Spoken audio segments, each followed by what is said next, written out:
مفتی صاحب شہوت روکنے کی وجہ سے ذہنی توازن خراب ہونے یا ایمان خراب ہونے کا خطرہ ہے، مگر گھر میں کہ پیسے نہیں ہیں، بھیک مانگ سکتا ہوں، خودکشی سے بچنے کے لیے زنا کر لینا کیسا ہے؟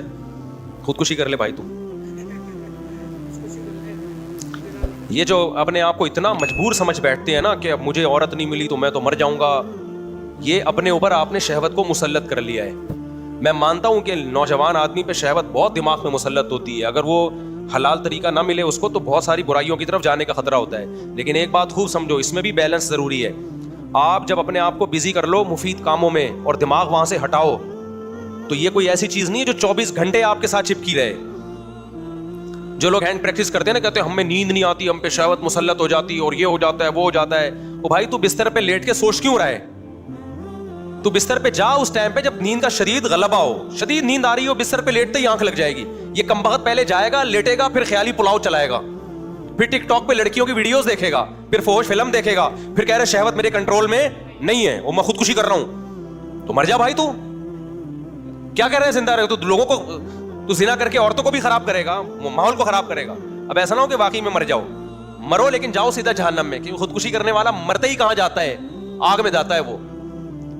تو آپ اس سے بچنے کا حل سوچو. کیوں ٹک ٹاک پہ بےہودہ چیزوں کو دیکھ رہے ہو؟ کچھ دن کے لیے موبائل کو جان چھڑاؤ، بند کر کے رکھ دو. دیکھو میں موبائل نا، میرا اتنا دماغ خراب ہوا ہے نا موبائل سے، اتنی کالز آتی تھی، میں اٹھاتا تھا، اس کو جواب دے رہا ہوں، اس کو جواب دے رہا ہوں، پھر کوئی صحیح طریقے سے سوال نہیں پوچھ رہا، کوئی طنز کر رہا ہے، کوئی کیا کر رہا ہے، میرا ہونا شروع ہوا خراب. پھر یوٹیوب پہ ویڈیوز دیکھ رہا ہوں، کوئی ویڈیو میں الٹی بات کو، کوئی جھوٹا الزام کسی پہ لگا رہا ہے، کوئی کسی پہ، آدمی ڈپریشن میں جاتا ہے. پھر ڈالر یہاں پہنچ گیا، نیند اڑ گئی نا. اگلے دن دیکھا ابے اور کرنسی، اب ہم نے کہا بوریوں میں پیسے لے کے جائیں گے تھوڑے دنوں میں ہم. یہ سب کے ساتھ ہوتا ہے، میرے ساتھ بھی ہوا. پھر دیکھ رہے ہیں اس نے اپنی بچی کو قتل کر دیا غربت میں، اس نے بل جلایا اور خودکشی کر لی، پھر یہ کر لی. دیکھتے دیکھتے آدمی، اور اچھا دوسری طرف خبر انڈیا چاند پہ پہنچ گیا. انڈیا کہاں پہنچ گیا؟ پھر ایک مذہبی اسکالر کی تقریر آئے گی، وہ فلاں دائرہ اسلام سے خارج ہے، یہ سارے مولوی 2 نمبر، بس میں ہی ہوں جو ٹھیک ہوں. اس سے اور ڈپریشن. اس کا حل یہ کہ بھائی آپ بہتر ہے موبائل کو فلائٹ موڈ پہ لگاؤ، لاکر میں بند کر دو. بہتر تو یہ توڑ دو اس کو. میں توڑ اس لیے نہیں سکتا کہ مجھے سوسائٹی میں ان بھی تو رہنا ہے نا. اگر میں بالکل بند کر کے رکھ دوں مجھے پتا کیا چلے گا سوسائٹی میں ہو کیا رہا ہے. تو میں نے اس کا حل یہ نکالا، اس کو رکھو کمبخت کو فلائٹ موڈ پہ. دیکھو ابھی بھی فلائٹ موڈ پہ ہے.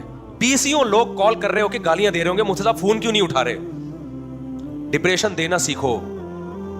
میں نے کیا کیا، جو ٹینشن کالز کی مجھے ہوتی تھی وہ میں نے پارسل کر دی. کال کرو فون بند ہوگا، 1 گھنٹے بعد دوبارہ. پہلے کیا ہوتا تھا، کال کرتے تھے میں فون اٹھاتا تھا، اس کی ٹینشن کون لے رہا ہے؟ میرے پاس آ رہی ہے ٹینشن کہ میرے بیوی سے جھگڑا ہوا، میں نے یوں کہہ دیا، میں نے طلاقیں دے دی، میں نے کہا طلاق ہو گئی، کہہ رہے کہاں سے ہو گئی، میں تو غصے میں تھا. ابے ہو گئی ہے. اس کو سمجھا رہے ہیں، اس کی ٹینشن کس کی کو ٹرانسفر ہو رہی ہے؟ مجھے. مفتی صاحب ڈراپ شپنگ جائز ہے یا نہیں؟ ہاں جائز ہے، بشرطے کہ قبضہ کر کے بیچو. بھائی قبضہ تمہارا باپ کرے گا وہاں جا کے قبضہ؟ یعنی وہ اس طرح تو نہیں کہتا، لیکن مقصد اس کا یہی ہوتا ہے. بھائی پھر آپ ایسا کرو کمیشن ایجنٹ بن جاؤ. ہاں ٹھیک ہے میں کمیشن ایجنٹ بن رہا ہوں، لیکن پھر نقصان ہوا تو کمپنی کا کمپنی تھوڑی. میں اس کو سمجھا رہا ہوں ایسا بھی نہیں ہوتا بھائی. کمیشن ایجنٹ بنو یا پورا پراپر، یا بیچنے کا وعدہ کر لو. اچھا مفتی صاحب اگر ہم نے وعدہ کر لیا تو کل وہ مکر گیا، میں نہیں لے رہا، میں نے کہا مکر سکتا ہے وہ، یہ تو صحیح نہیں ہوا. اصل میں وہ اصرار کر رہے کہ جو میں کر رہا ہوں نا غلط. اس کو بول مفتی کہ یہ جائز ہے. آدھا گھنٹہ 1 منٹ کے سوال پہ وہ پی جائے گا میرا، پھر بھی وہ کرے گا ضرور. وہ فتویٰ 3 طلاق 1 ہونے کا بھی لے آئے گا. وہ تو مجھ سے ٹرائی کے لیے پوچھ رہا تھا کہ اگر یہیں سے مل جاتا ہے 1 ہوئی ہے تو پھر تو ہمیں وہاں جانے کی ضرورت نہیں ہے. یہاں سے جب نا امید ہو گئے تو چلو اب اہل حدیث سے ٹرائی مارو. اس کی ٹینشن ہم اٹھا رہے ہیں. پھر دوسرا فون، پھر تیسرا فون، بیوی بھاگ گئی ہے. ابے میں کہاں سے پکڑ کے لاؤں تیری بیوی کو اگر تیری بیوی بھاگ گئی ہے؟ پھر چوتھا فون آئے گا، مفتی صاحب آپ کے بیان سن کے میں بہت متاثر ہوا ہوں اور میرا بھی 4 شادیوں کا ارادہ ہے. میں تھوڑی سی ٹینشن میری ختم ہوئی نا. اگلا ہوگا مفتی صاحب کوئی اچھا سا رشتہ بتا دیں آپ. اگلا یہ مفتی صاحب کوئی اچھا سا رشتہ. بھائی ہم رشتوں کا کام نہیں کرتے صاحب. آپ اتنے بیانات یار، ہم صاحب آپ گھننے نہیں بنو یار. آپ اتنے بیانات کرتے ہو کہ آپ کے پاس رشتے نہیں ہوں گے. بھائی میرے پاس ہو یا نہ ہو میرا یہ کام نہیں ہے. میں مولوی ہوں، میرا کام بیانات کرنا ہے، میرا کام مسائل میں تحقیق کرنا ہے. یہ میری فیلڈ نہیں ہے. شادی دفتر میں جاؤ سب. کسی مسلمان کا اگر کوئی بھلا چاہے، کسی کی خدمت کرو. آپ لوگ خود بیان میں کہتے ہو کہ جو کسی کی خدمت کرتا ہے اللہ اس کو بہت ثواب دیتا ہے، تو کرو نا خدمت. تو میں اس کو کہتا ہوں خدمت تو گٹر کے ڈھکن بھی رکھنا ہے, گٹر صاف کرنا بھی ہے. کیا خیال ہے بھائی؟ میری فیلڈ نہیں ہے, میری جو فیلڈ ہے میں اس فیلڈ میں خدمت کروں گا نا. تو پھر فون لائن کاٹ دو تو پھر غصے ہوتے ہیں. بات تو پوری سنو مفتی صاحب, لائن کیوں کاٹ رہے ہو؟ میسج آنا شروع. تو میں ڈپریشن میں جانا شروع ہو گیا. پھر ہم نے کیا کیا, ٹینشن دینا سیکھو. لینا ہم نے اس کو لگا دیا. یہ نہیں کہ ہم لوگوں کے جواب نہیں دے رہے, اس کا ایک پروسیس ہم نے طے کیا. بھائی ایک ایڈمن بناؤ, کال کو فلٹر کریں, کوئی رشتوں والی کال آ رہی ہے اس کو وہیں سے جواب دے دو. بھائی رشتے نہیں کراتے ہم. کیوں آپ, اب میرا ایڈمن کیا کرتا ہے جب اس کے پاس, ویسے تو ایڈمن خود ایک اللہ معاف فرمائے ٹینشن بنا ہوا ہے, یعنی خود میرے لیے بھی, ان کے لیے تو یعنی وہ بیچارے کے پاس ٹائم ہی نہیں ہے کال اٹھانے کا نا. بھائی عثمان بھائی ناراض نہ ہو جائیں کہیں, یعنی وہ ٹینشن ان کو دینے کے ساتھ مجھے بھی دینا شروع کر دی اس نے. اب وہ میسج آتے ہیں سب, ایڈمن فون ہی نہیں اٹھاتا. تو میں نے ایڈمن سے بولا بھائی تو فون تو اٹھا لیا کر. جب ہم نے کسی کو اسسٹنٹ بنایا, وہ کہہ رہے ہیں بھائی سارا دن فون آتا رہتا ہے. میں سارا دن فون نہیں اٹھاتا ہوں. ابھی اس کا بھی ہم حل سوچ رہے ہیں. ظاہر ہے وہ بھی تو انسان ہے نا, 24 گھنٹے تو وہ بھی فون نہیں اٹھا سکتا. تو ہم نے کہا 1 گھنٹہ دے دو. اس نے کہا مجھے ایمرجنسی. خیر اس کا میں ابھی حل تلاش کر رہا ہوں, لوگوں کا رابطہ کیسے ہو. اب ہم نے اس کو فلٹر کیا کہ بھائی اس طریقے سے آپ کی ملاقات بھی ہوگی, ہم سے آپ مسائل پوچھیں گے, اس کا جواب بھی ملے گا. کچھ تو مسائل ہی فضول ہیں, وہ ہم آنے ہی نہیں دیں گے. ایسا بندہ جو رشتوں کے لیے آ رہا ہے وہیں سے چلا جائے. بھائی ہم رشتے نہیں کراتے. اور کوئی بیوی بھاگ گئی ہے تو میں کوئی پولیس میں نہیں ہوں کہ آپ کی بیوی پکڑ کے لے آؤں میں. تو اس طرح کی چیزیں تو وہیں تو فلٹر ہو کے نا کام کے بندے آ جاتے ہیں. پھر تو وہ میں ملتا ہوں ان کو, میں ٹائم بھی دیتا ہوں ملاقاتوں کا. اب میں نے کیا کیا, فلائٹ موڈ پہ موبائل. اب لوگوں کے فون آ رہے ہیں, فون بند, فون بند, فون بند, فون بند. پھر 6 گھنٹے بعد فلائٹ موڈ کھولتا ہوں تو گالیاں آئی ہوئی ہوتی ہیں. مفتی صاحب تکبر سے, کل کسی کا انڈیا سے محمود صاحب, تکبر سے اللہ بچائے.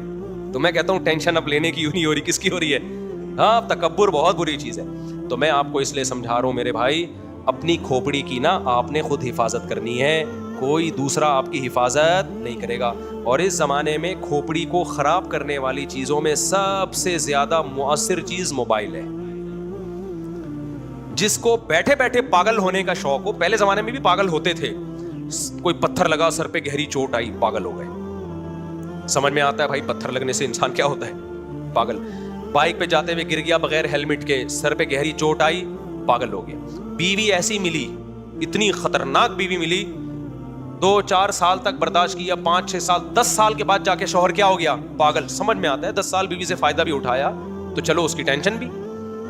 عورت پاگل ہوتی تھی شوہر کی ناانصافیوں کی وجہ سے, ساس کے تانوں کی وجہ سے, ایک دم نہیں پاگل ہوتی تھی. 10 سال ساس کے تانے برداشت کر کے آخرت میں بہت بڑا ثواب کا ذخیرہ جمع کر لیا. 10 سال کے بعد برداشت نہیں ہوا اور کیا ہو گئی, پاگل ہو گئی. تو چلو سمجھ میں آیا کہ 10 سال ثواب بھی تو کمایا نا برداشت کرنے کا, آخر میں پاگل ہو گئی.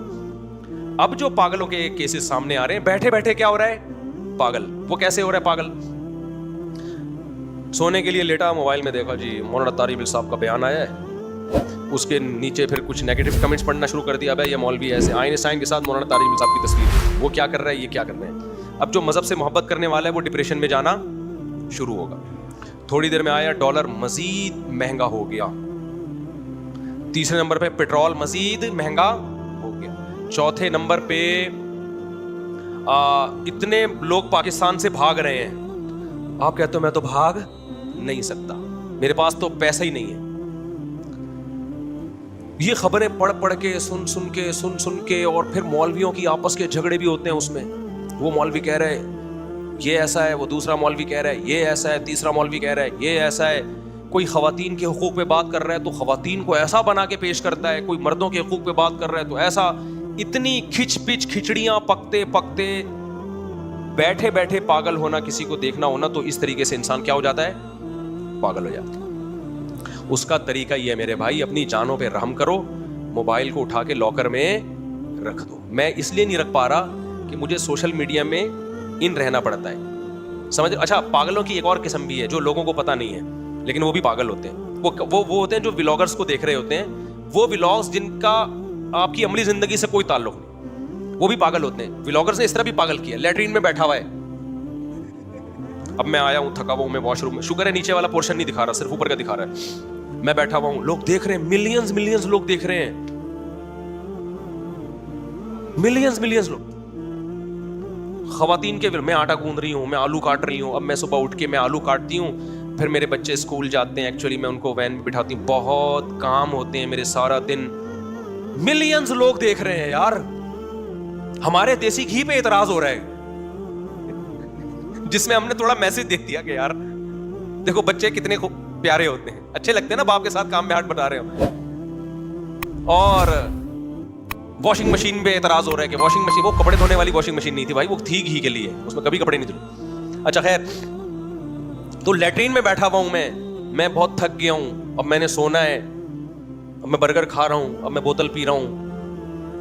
یہ بھی پاگلوں کی, وہ پاگل نہیں ہے جو ولاگ بنا رہا ہے, اس کو پتہ ہے قوم پاگل ہے.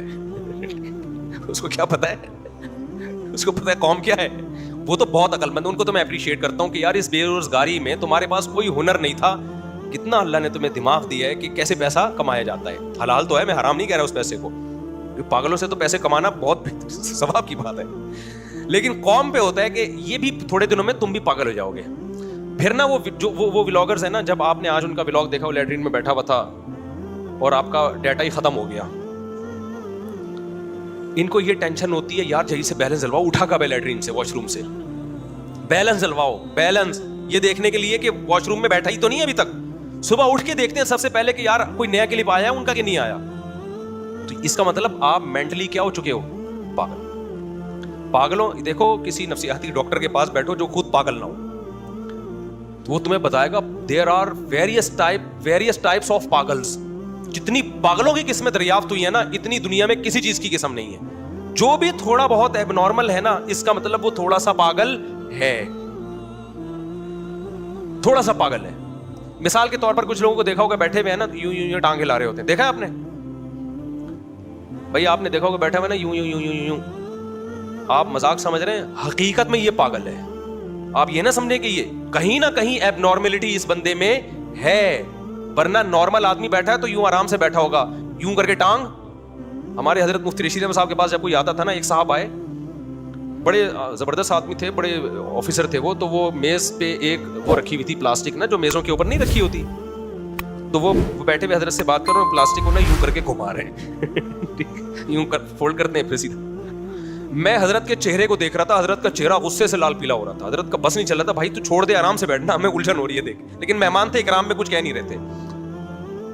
پھر حضرت نے فرمایا یار بیٹھ کے پوری ریڑھ لگا دی اس کی, پلاسٹک کی کیا کر دی, ریڑھ لگا دی. تو کچھ بیٹھے ہوئے ہوں گے یوں کر رہے ہوں گے, کچھ یوں کر رہے ہوں گے, کچھ بیٹھے ہوئے بلا وجہ کھجا رہے ہوتے ہیں.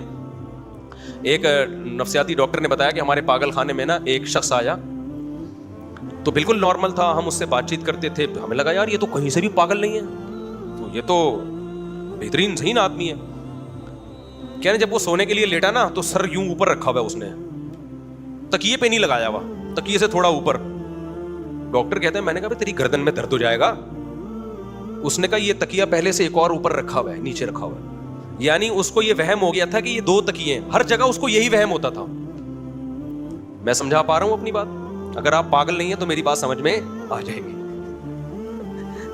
یعنی اس کو یہ وہم تھا کہ تکیہ آلریڈی رکھا ہوا ہے, لہذا وہ گردن, اور پوری گردن اکڑ جاتی تھی صبح تک. اب آپ بتاؤ یہ کوئی حیرانگی کی بات ہے؟ تو پاگل کی بہت ساری عجیب نفسیاتی لوگوں کی قسمیں ہوتی ہیں. کچھ لوگ صبح شام غریبوں کو برا بلا کہتے ہیں, سمجھ لو کہ کیا ہے, پاگل ہے, مینٹل کیا ہو گیا ہے, کھوپڑی کیا ہو گئی ہے. اور پاگل جہاں بھی ہوگا نا, اس کے پیچھے ڈپریشن ہوگی. خوش آدمی پاگل نہیں ہوتا, یہ ذہن میں رکھنا. خوشیاں انسان کو نارمل لائف کی طرف لے آتی ہیں. پاگل ہمیشہ وہ ہوتا ہے جو کسی اسٹریس اور ڈپریشن میں ہو, کسی اسٹریس اور ڈپریشن میں. پھر وہ اپنی ڈپریشن کو چھپانے کے لیے بھی مسکرا رہا ہوتا ہے میڈیا پہ آ کے, بلا وجہ غریبوں کو بولا بولا کہتا رہے گا, یہ کرتا رہے گا. اصل میں وہ اسٹریس میں ہوتا ہے, کسی ٹینشن میں ہوتا ہے وہ. تو یہ نفسیات کا علم جو ہے نا, یہ بڑی گہرا علم ہے, اس کو پڑھنا چاہیے. لیکن کسی ایکسپرٹ کی کتاب پڑھیں, ورنہ جنہوں نے ایکسپرٹ کی نہیں پڑھی وہ خود پاگل ہو گئے پڑھ کے. میں جلدی سے بات کو سمیٹ کے ختم کرتا ہوں, میرا صبر بھی ہے. تو میں نے جو بات شروع, یہ بھی میں آخری بات یونیورسٹی والی میں بات کر رہا تھا کہ ہمارے ہاں, پہلے میں موبائل کی جلدی سے 2 منٹ میں کمپلیٹ کر دوں. دیکھو موبائل کا استعمال میں ہم یہ نہیں کہہ رہے کہ آپ نہ کریں, مفید معلومات بھی آپ کو موبائل ہی سے ملتی ہیں, سوشل میڈیا سے ملتی ہیں. اس میں بھی 2 انتہائیں ہیں. کچھ تو یہ کہتے ہیں کہ سوشل میڈیا استعمال ہی نہ کرو, موبائل کو ہمیشہ کے لیے لاکر میں ڈال دو. یہ بھی غلط ہے. آپ کو سوسائٹی کا پتہ ہی نہیں چلے گا کیا ہو رہا ہے, بہت ساری چیزوں میں آپ پیچھے رہ جاؤ گے. اور یہ بھی مت کرو جو آپ نے ابھی کیا ہوا ہے, ہر وقت موبائل, ہر وقت موبائل, ہر وقت موبائل. اس سے تھوڑے دنوں میں آپ پاگل ہو جاؤ گے. آپ کا کوئی مسئلہ نہیں ہوگا, آپ صرف دیکھ دیکھ کے پاگل ہو جاؤ گے آپ. تو اعتدال سے کام لو. اعتدال کا مطلب کیا ہے میں اب آپ کو بتاتا ہوں. دیکھو سوشل میڈیا کی مثال ہے گھوڑے کی. آپ گھوڑے کی پشت پہ جب سوار ہوتے ہو, آپ سوار ہوتے ہو یا گھوڑا آپ پہ سوار ہوتا ہے؟ سوشل میڈیا ایک تیز رفتار آلہ ہے جو فاصلوں کو ختم کر دیتا ہے. آپ لاہور کے کسی ڈاکٹر کو سننا چاہتے ہو, ایک طریقہ ہے یہاں سے آپ جہاز میں جاؤ یا ٹرین میں جاؤ, ایک طریقہ اس کا چینل سبسکرائب کرو اور روزانہ ویڈیو سنو. تو گھوڑا ہو گیا کہ نہیں ہو گیا؟ تیز رفتار گھوڑا جو آپ کی ٹریولنگ کو کیا کر رہا ہے؟ تیز کر رہا ہے نا سوشل میڈیا. اب میں یہاں بیٹھا ہوں, امریکہ میں لوگ بیان سن رہے ہیں میرا, اگر وہ سوشل میڈیا استعمال نہ کریں تو میرا بیان سننے کے لیے ان کو یہاں آنا پڑے گا. تو سوشل میڈیا ایک گھوڑے کی طرح ہے, تیز رفتار گھوڑا. تو گھوڑا صحیح استعمال ہو, پہلی شرط یہ ہے کہ آپ نے گھوڑے پہ سوار ہونا ہے, گھوڑے کو اپنے اوپر سوار نہیں کرنا. دوسری شرط یہ ہے کہ گھوڑے کی لگام آپ کے ہاتھ میں ہو, آپ کی لگام گھوڑے کے ہاتھ میں نہ ہو, آپ اپنے حساب سے موڑ سکیں. تیسری بات یہ جو سب سے امپورٹنٹ ہے, گھوڑے پر سوار ہونے سے پہلے آپ کو پتا ہو کہ میں کیوں سوار ہو رہا ہوں, میں نے جانا کہاں ہے. سوار ہونے کے بعد فیصلہ نہیں کرنا میں نے جانا کہاں ہے, کہ چلو گھوڑا جہاں لے جائے گا میں وہاں جاؤں گا. آپ گھوڑے پہ سوار ہوئے, گھوڑا چلنا شروع, لوگ کہہ رہے ہیں کہاں جا رہے ہیں, جہاں گھوڑا لے جائے گا وہاں جا رہا ہوں. اس سے بڑا دنیا میں کوئی بیوقوف ہے؟ تو سوشل میڈیا سب سے پہلے آپ نے یہ دیکھنا ہے کہ میں یوٹیوب پہ یہ چینل کھول کے دیکھ کیوں رہا ہوں, میں یوٹیوب پہ جا کیوں رہا ہوں, فیس بک پہ جا کیوں رہا ہوں. یہ فیصلہ پہلے کرنا ہے آپ نے. جانے کے بعد تو یوٹیوب اور فیس بک آپ کو گھمائے گا. ابے کیا ہو گیا, آپ نے موبائل ویسے ہی کھول کے دیکھا نا, ویسے ہی بیٹھے بیٹھے تکلیف ہوئی, کچھ یوں کیا یوں کر کے, کوئی خوبصورت سی لڑکی آئے گی, ابے یار اگلا دیکھو کیا ہے, پھر آئے گا ڈالر اور مہنگا ہو گیا, کہا یار یہ تو بڑی ٹینشن والی خبر ہے, ذرا اس سے متعلق اور خبریں دیکھتا ہوں, انڈیا چاند پہ پہنچ گیا. تو یہ اس کا آپ کو اس سے کیا فائدہ ہو رہا ہے؟ آپ نے پہلے فیصلہ کرنا ہے کہ مجھے دیکھنا کیا ہے. آپ کی طبیعت خراب ہے, میڈیکل کوئی ایشو ہے, تو آپ یوٹیوب پہ جا رہے ہو, کوئی ڈاکٹر کا اچھا چینل, تو پہلے آپ لکھو بھائی, اس پہ سرچ کرو, پھر اچھے سے اچھے ڈاکٹر کو تلاش کرو, اس کا چینل سنو, پھر 2-4 اور کا سنو. دائیں بائیں جو کچھ آ رہا ہے اس سے آپ کو کوئی دلچسپی بولو نہیں ہونی چاہیے. آپ پشاور جا رہے ہو, ٹرین میں آپ جا رہے ہو, راستے میں کتنے اچھے اچھے مناظر آ رہے ہوتے ہیں, کسی بیوقوف کو دیکھا کھڑکی سے چھلانگ لگا لے کہ یار یہ چونکہ بڑا اچھا ایک منظر آیا, میں جا رہا ہوں, تم لوگ میں ٹرین سے آ جاؤں گا. ابے بھائی یہ منظر کی بات میں دیکھ لینا, ابھی تو اپنی منزل کو فوکس کر دو. تو پہلا کام آپ نے کیا کرنا ہے میرے بھائی, پہلے سے آپ کو پتا ہونا چاہیے کہ یوٹیوب پہ, فیس بک پہ, انسٹاگرام پہ آپ نے دیکھنا کیا ہے. یہ پوائنٹ نوٹ کر لیں. دوسرا کام, وہاں جانے کے بعد آپ نے اس پہ سوار ہونا ہے, میڈیا نے آپ کے اوپر سوار نہیں ہونا. وہ ایک ہی چیز ہے جس کی 3 مختلف تعبیریں ہیں. تو آپ کو پتا ہونا ہے, آپ نے کوئی مذہبی بات دیکھنی ہے, مسئلے کی تحقیق کرنی ہے, وہ آپ لکھ کے سرچ کریں, اسی کو فوکس کریں, دائیں بائیں نہ جائیں. اس میں ایک سوال پیدا ہوتا ہے, لوگ کہتے ہیں یا کہہ سکتے ہیں, کہتے تو نہیں ہے لیکن میری اس بات پہ کہہ سکتے ہیں کہ بھائی بہت ساری دفعہ تو ایسا ہوتا ہے کہ ہم سرچ کچھ کرنے چلے تھے لیکن کوئی بہت زبردست ویڈیو سامنے آ گئی, اس سے ہمیں بڑی مفید معلومات مل گئی. کیونکہ اگر ہم یہی دیکھ کے یوٹیوب پہ دیکھیں گے کہ کیا دیکھنا ہے, تو یوٹیوب یا فیس بک پہ بہت دفعہ اچھے اچھے کلپ آ رہے ہوتے ہیں جن سے بڑی نالج مل جاتی ہے. تو میں بھی خود اس کا قائل ہوں. تو یہ کام بھی کریں, اس کے لیے آدھا گھنٹہ رکھ لیں دن میں. آدھا گھنٹہ وہ رکھیں کہ بس اٹرم شٹرم دیکھنا ہے. نہیں آئی بات میرا خیال ہے؟ اٹرم شٹرم کا مطلب یہ ہے کہ بس ویسے ہی دیکھنا ہے, شاید کوئی مفید بات سامنے آ جائے, لیکن اس کو پابند کریں. آدھا گھنٹہ نہیں ہو رہا, 1 گھنٹہ کر لو. ہماری قوم نہ آدھا گھنٹہ, نہ 15 منٹ, نہ 1 گھنٹہ, لامحدود. جب ویلے بیٹھے ہوں گے فوراً موبائل نکال کے اٹرم پٹرم دیکھنا شروع. اور قوم میں ویلے زیادہ ہیں. ویلے لوگ کیا ہیں؟ اور جو قوم میں مفید لوگ ہیں نا, جن کی صلاحیت فارغ وقت میں کسی بہت اچھے کام میں سرو ہو سکتی تھی, ان کی صلاحیت بھی اس میں برباد ہو رہی ہے. جب فارغ بیٹھے ہوں گے ایک دم نکال کے دیکھنا شروع, یوں کریں, انہوں نے کیا ہوا, یہ آیا. بھائی اس کو محدود کرو آپ. ابے لو فری کا بھی تو کوئی ٹائم ہونا چاہیے نا. اس کو میں لو فری سے تعبیر کر رہا ہوں کہ آپ نے یوٹیوب نکالا, یوں کیا, بھائی یہ لگایا, کیا آیا بھائی, دیکھیں کوئی نیا کچھ آیا ہوا ہے, تو اس کو کریں. یہ لو فری, حرام چیز کی طرف نہ جائیں کہ لو فری میں آپ لڑکیاں دیکھنا شروع کر دیں. ویسے ہی کہ یار دیکھیں بھائی سوشل میڈیا پہ کیا چل رہا ہے, تو یہ بھی دیکھ لیں آپ. لیکن اس کو کیا کریں, آدھا گھنٹہ ہو. جیسے ہم آدھا گھنٹہ گپ شپ کے لیے لگاتے ہیں, لو فری کرتے ہیں, کوئی کام نہیں ہوتا یار, میں سارا دن کام تھوڑی کرتا رہوں گا, یار بیٹھ یار. میرے پاس لو فری ہوتی ہے کہ میں اپنی مرغیوں کے پاس جا کے بیٹھ جاتا ہوں.